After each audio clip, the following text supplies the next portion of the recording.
Y nos quedó una pregunta picando antes del corte, se la vamos a hacer ahora, y era, ¿qué pasa con una persona que se automedica con esta famosa droga que se llama clonazepam, de la cual muchos hacen abuso? Uh-huh. ¿Qué consecuencias tiene esa persona que sufre ansiedad y decide no consultar a un especialista, decide automedicarse y quizás al principio lo piensa o cree que logra una leve mejoría emocional? ¿Qué consecuencias tiene? Bueno, a ver, las consecuencias de la automedicación siempre son malas, ¿sí? Con cualquier medicación el paciente tiene que estar controlado por un médico especialista que conozca la medicación que está administrando y que previo examen con un hemograma y un examen de orina tiene que conocer si esa persona puede tomar esa medicación, bueno, salvo que se la administre en una situación de crisis. Pero lo que se hace es, bueno, sí, un bienestar con el clonazepam, como vos decís.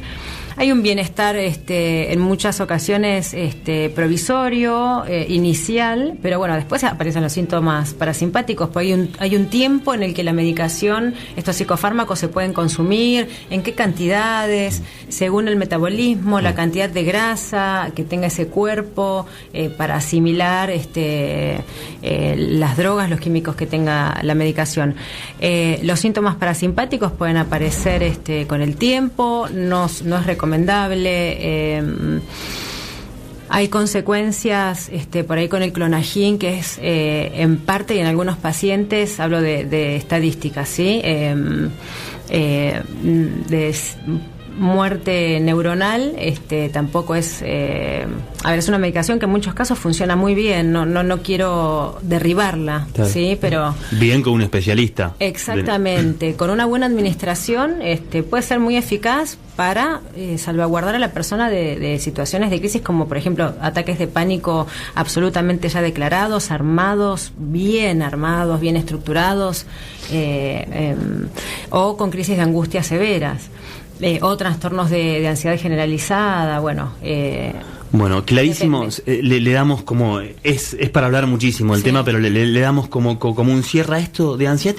Quiero que me expliques qué es un ataque de pánico y qué le pasa a la persona fisiológicamente cuando está sucediendo ese ataque de pánico. Sí, discúlpame, Leo, me olvidaba de mencionar recién el tema de del abuso de ciertos fármacos, la dependencia que se genera con el tiempo. Y después no son medicaciones que no se pueden soltar de un día para el otro, porque pueden haber consecuencias interesantes y bastante graves o malas para la persona. Pero bueno, volviendo, no quería dejar de mencionar eso porque me parece importante. A ver, el ataque de pánico, ¿en qué se diferencia con una crisis de angustia? Si querés arrancamos con la crisis de angustia. Dale.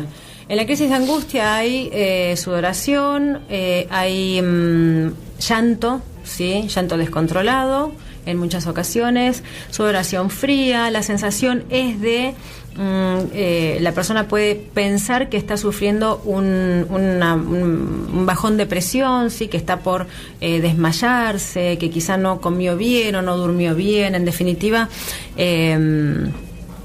hay como un no entendimiento, sobre todo en las crisis de angustia y en los ataques de pánico. La persona no entiende bien qué es lo que sucede. En las crisis de angustia la persona se ve paralizada para continuar con lo que estaba haciendo. Es por eso que es peligroso, como les contaba en un caso con una paciente que le sucedió mientras se desata esta crisis de angustia cuando estaba al volante. Pero bueno, hay indicios previos que la persona puede ir captando para entender que hay algunas cuestiones que no están como muy estables, ¿sí? Por ejemplo, llanto desmedido o llanto espontáneo sin ninguna razón aparente o sin un objeto, si hay una angustia sin objeto. Sensación de tristeza y que la persona no pueda entender o no pueda relacionar esta sensación o este llanto con ninguna situación de vida o con ningún objeto. Cuando digo objeto es, bueno, estoy triste porque me acabo de quedar sin trabajo o me separé o bueno, un duelo X, o por un duelo. Ahora, en el ataque de pánico va a haber taquicardia, van a haber palpitaciones también, se va a sentir literalmente el corazón en la garganta o en la boca, va a haber sensación de presión en la garganta, o hasta inclusive pueden los músculos tensarse tanto que hay una pequeña disfonía, presión en el pecho, dolor en el pecho. Esto es como se va a ir sucediendo un ataque de pánico. La persona, todo eso de repente que decís, todos esos síntomas aparecen así. Aparecen de repente en el ataque de pánico, en la crisis de angustia también. Pero lo que estoy buscando es hacer una comparación. Los dos. En las dos las vivencias son bastante críticas para la persona. Pero lo que diferencia un ataque de pánico de una crisis de angustia es que en el ataque de pánico, junto con toda esta sintomatología y otra más, mareo, vértigos. El vértigo es un mareo más profundo, más fuerte, ¿sí? Lo que diferencia, decía, de la crisis de pánico al ataque de la crisis de angustia, perdón, al ataque de pánico, es que en el ataque de pánico la persona piensa o que se está volviendo loca o que está a punto de morir con un paro cardíaco, ¿sí?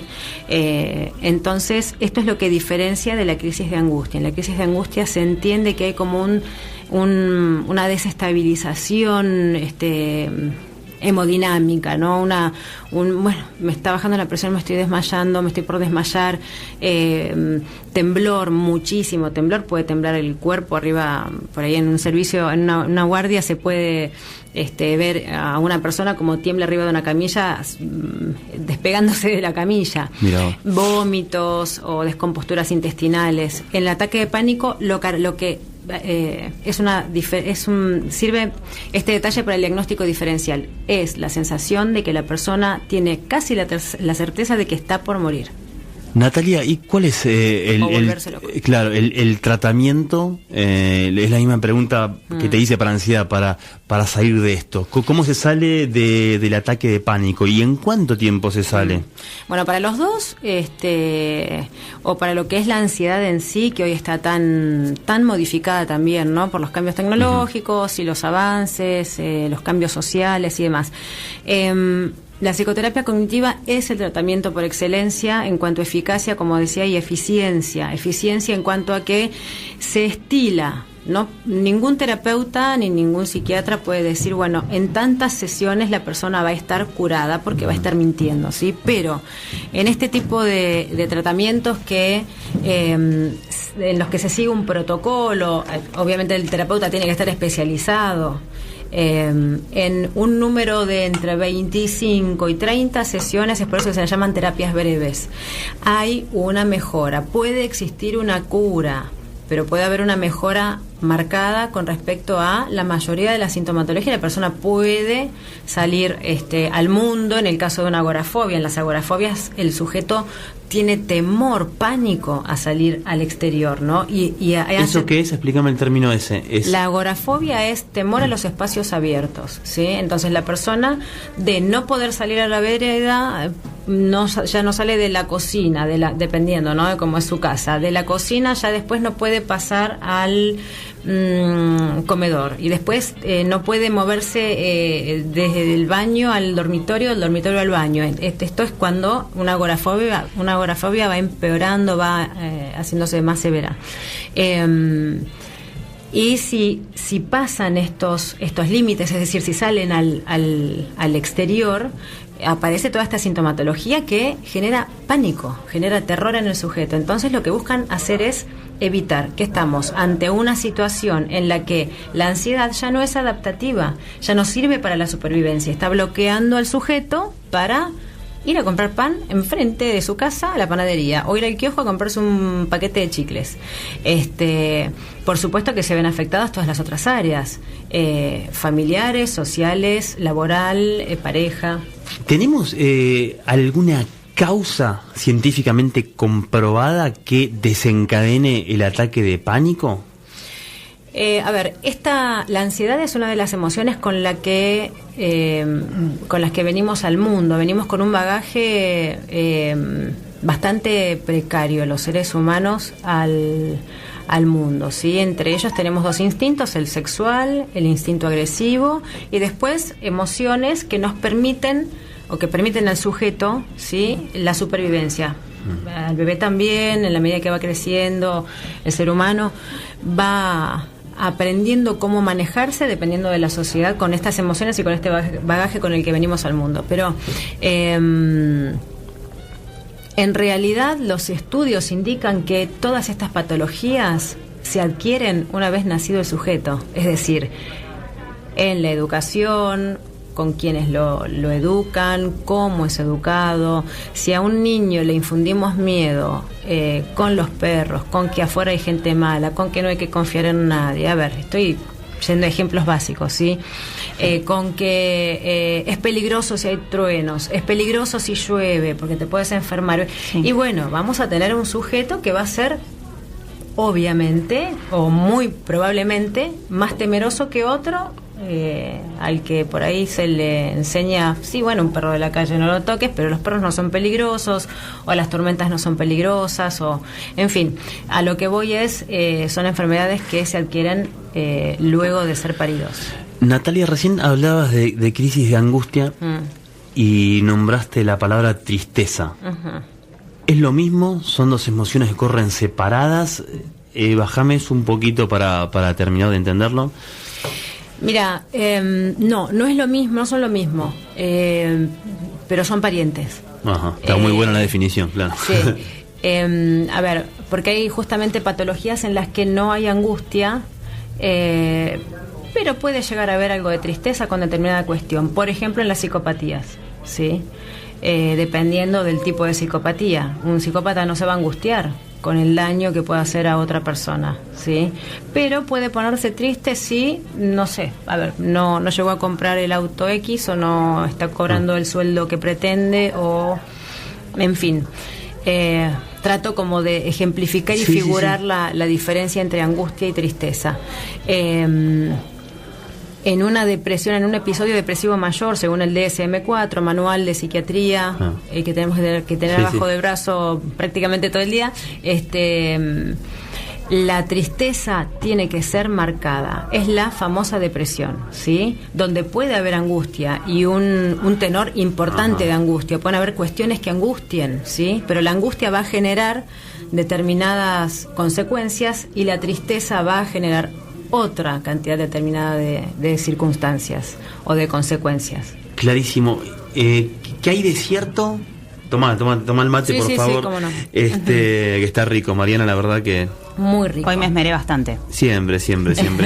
¿Qué hay de cierto en esto que, con respecto a la tristeza, ¿no? Un duelo? ¿Es necesaria la tristeza para procesar eso? ¿Qué pasa? Porque ahora insisto yo con la medicación, porque todo se medica ahora, hay mucho reto. Entonces por ahí la persona está triste, tuvo un duelo y se automedica. O sea, y a veces la tristeza así es normal, la persona tiene que estar triste, si se peleó, cortó con una pareja, si tuvo un duelo. ¿Esa tristeza es necesaria? Bueno, a ver, ¿cómo es ese proceso? Justamente yo trabajo con una psiquiatra que no es pro medicar inmediatamente. Entonces, me encanta.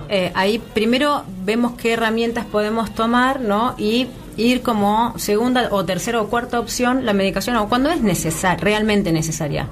La automedicación lo que puede hacer es como en cualquier otro cuadro clínico, ¿sí? Puede tapa otros síntomas que hablan de un dolor de panza. Bueno, le doy tal medicamento a mi hijo y en realidad está haciendo una apendicitis. Bueno, a ver, para no irme de tema, un duelo es un proceso que se desata automáticamente, ¿sí? No lo vamos a poder frenar. Y esto puede ocurrir con una persona que se casa o se separa o cambia de trabajo, o pierde un ser querido, ¿sí? Hay duelos que van a ser más sintomáticos y otros donde no nos vamos a enterar mucho, ¿no? De los duelos, síntomas típicos del duelo cuando, por ejemplo, perdemos un ser querido.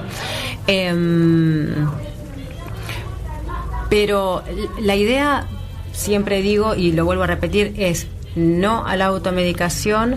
Y vos me preguntabas con respecto a esto de si es necesaria la tristeza o no. Por supuesto que sí. Muchas emociones como la tristeza, el enojo, la furia, yo digo que tienen mal marketing, ¿sí? Si los podemos utilizar, los podemos trabajar y darlos vuelta de determinada manera, pueden ser motor para que de una situación de crisis podamos crecer, podamos cambiar, podamos transformar. Si no hay crisis, no hay cambio de paradigma. Es la típica, tocar fondo para el impulso para salir. Claro, no es necesario tampoco el sufrir para poder vivir mejor, pero la verdad es que estas emociones que tienen mal marketing en consultorio, yo lo que busco es cambiarlos y ver cómo los podemos utilizar como motor, justamente, o el enojo, en el caso de los casos de enojos. Bueno, crónicos. lamentablemente nos hemos quedado sin tiempo. Tengo muchísimas preguntas para hacerle que quedaron en el tintero. La vamos a volver a invitar porque me quedaron muchas preguntas pendientes. Me falta hablar de estrés y mucho más de tristeza, de angustia. Depresión. Sí, así que para los que nos están escuchando y los que nos siguieron acá en Instagram en vivo, va a seguir. Va a haber una segunda parte de la licenciada Natalia Parma. No? Igual después van a poder revivir todos, porque dejó muchos conceptos interesantes. La verdad que eso justamente es lo que decimos al principio del programa. Cada programa te tiene que dejar algo para vivir mejor, y estoy seguro que esta entrevista ha cumplido el objetivo. Bueno, a todos ustedes les agradecemos mucho por habernos acompañado. Te agradecemos mucho, Natalia, por favor, gracias a ustedes. Espero haber sido de utilidad. Por supuesto. Muchísimas gracias. Bueno, Mariana, nos vemos el próximo jueves a las 20 acá por Symphony. Chao.